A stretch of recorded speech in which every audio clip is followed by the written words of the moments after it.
What is the primary emotion expressed in the lines break, break, break on thy cold grey stones, O sea? Grief.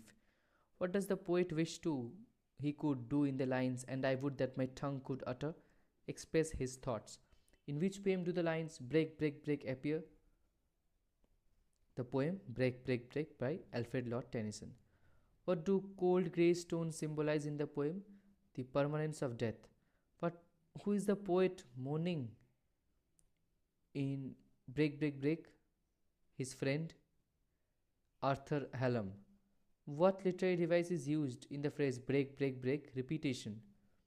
What does the sea represent in the context of the poem? The inevitability of death and loss. Which of the following best describes the tone of the poem? Melancholic.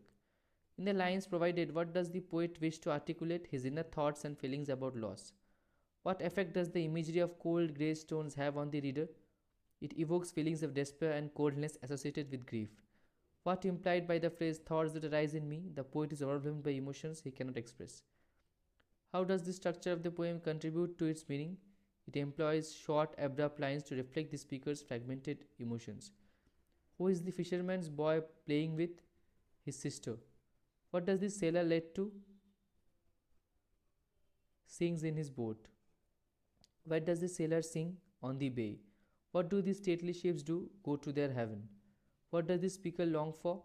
The sound for laughter. The sound joy of.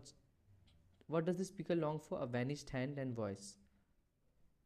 What is the mood of the poem? Somber and grieved. What does break, break, break refer to? The waves crashing on stones. What color are the stones mentioned in the poem? Grey. Grey. What does the speaker wish to express? Thoughts that arise in him. What does the tender grace of a day that is dead imply? Nostalgia for past experiences. How does the fisherman's boy express his joy? By shouting with his sister. What literary device is used in "Oh well" for? Anaphora. What does heaven under the hill symbolize? Safety and rest. Which theme is prominent in this poem? Loss and longing. What does the speaker feel about the past? It was better than now. What do the stately ships symbolize in Tennyson's poem? Souls journeying to heaven. What does the phrase heaven under the hill represent? A metaphor for safety and peace. Who is likely referenced by the vanished hand? A deceased friend of the poet, Arthur Hallam. What is implied by the